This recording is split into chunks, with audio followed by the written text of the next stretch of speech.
Padahal nggak ada ya pacaran Islami ya. Pacaran Islami itu ya setelah nikah. Pertanyaan saya itu begini, terkadang saya suka dengan seseorang, tapi tiba-tiba di perjalanan itu Allah memberikan saya bahwa itu tidak cocok dengan kamu. Dia itu tidak seperti yang kamu Allah inginkan begitu. Terus yang kedua, yang selanjutnya itu biasa ada orang yang deketin saya malah takut. Begitu. Kalau ada yang perempuan yang ngedekatin itu laki perempuan. Oh, perempuan. Perempuan Ustadz, perempuan. Kalau dia takut maksudnya kenapa dia takut gitu. Iya. Soalnya saya enggak pacaran Ustadz. Jadi saya takut, biasa dia balas story saya, dan saya biasa bilang ganteng dan sebagainya, saya langsung balas dengan emot. Biasa emot. Supaya selesai chat Ustaz, supaya saya enggak ada lagi timbul apa itu. Jadi pertanyaan Ustaz, bagaimana tentang hal itu? Apakah saya harus tetap jomblo selamanya atau berjuang dan sebagainya? Soalnya saya juga Masya Allah. takut dengan bukan takut sih, ibaratnya saya itu punya prinsip, saya tidak ingin menyakiti perempuan, dan saya tidak ingin menyakiti diri saya. Yaitu kalau saya sendiri Ustaz.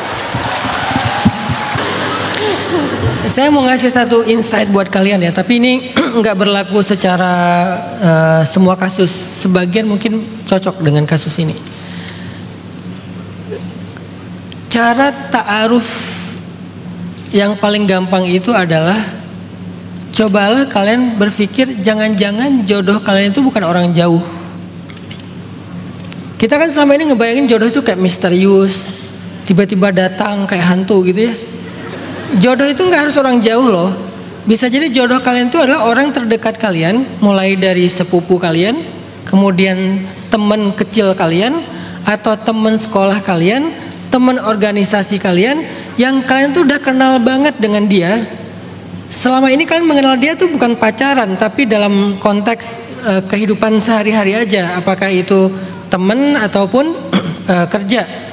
Sebetulnya kita kenal dia itu bagian dari ta'aruf.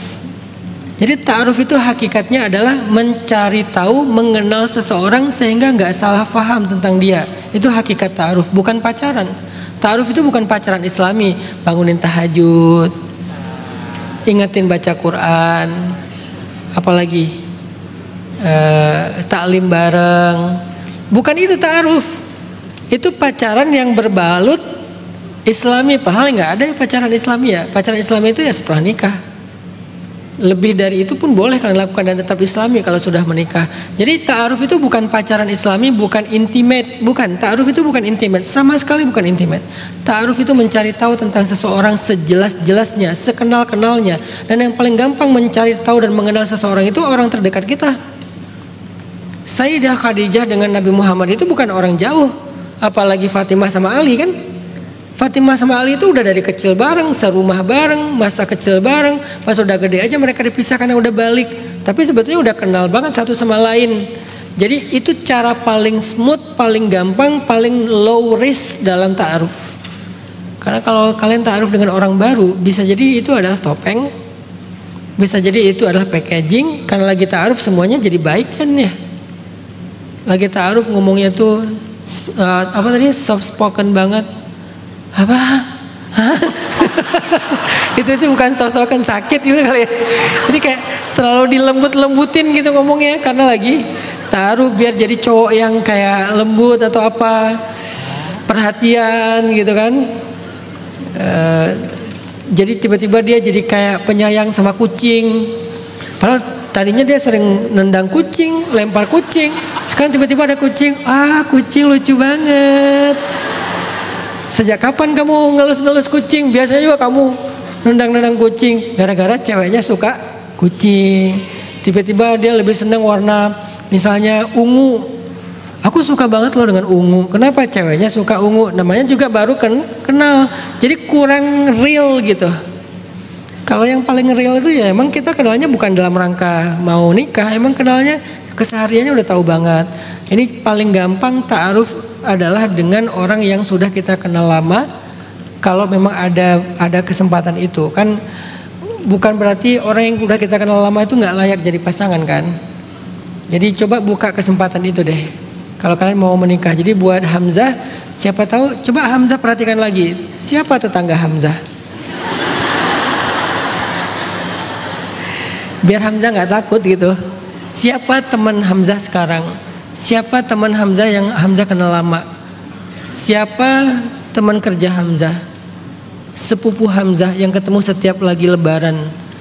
Di antara semua yang ada dalam list itu, siapa tahu mereka emang ada yang memang jodohnya Hamzah dan layak buat Hamzah. Coba berpikir kayak gitu dah. Jangan yang namanya jodoh itu apa istilahnya, asam di gunung, garam di laut, harus ketemu di kuali. Yang satu di ujung timur, satu ujung barat. Gak harus selalu kayak gitu. Gak harus selalu kayak Nabi Ibrahim sama Hajar, satu di Irak, satu di Mesir. Gak harus. Atau Musa dengan istrinya, satu di Mesir, satu di Madian. Gak harus. Tapi kadang kayak Nabi Muhammad, kayak Ali, yang mereka tuh ketemu dengan orang yang memang udah dekat sejak awal. Nabi Muhammad dengan Khadijah memang udah dekat, tapi bukan sebagai teman, sebagai partner bisnis. Dan tinggal satu kota juga. Khadijah udah kenal Nabi Muhammad sejak Muhammad masih yatim, masih anak kecil, sampai Muhammad dewasa. Jadi Khadijah itu tahu siapa Muhammad. Jadi nggak perlu ta'aruf lagi yang terlalu formal. Emang udah tahu banget. Ditambah lagi divalidasi dengan kerjasama bisnis, makin valid nih. Oh, Muhammad itu jujur, Muhammad itu begini. Sebaliknya Nabi Muhammad ke Khadijah juga kayak gitu. Siapa sih yang nggak kenal Khadijah? Ditambah lagi dengan kerjasama bisnis, makin kenal bagaimana Khadijah itu fair sama orang lain, adil sama orang lain, segala macam. Jadi itu Hamzah, cara kita meniti jalan menuju cinta. Cobalah buka kesempatan dengan orang-orang terdekat. Allahu a'lam.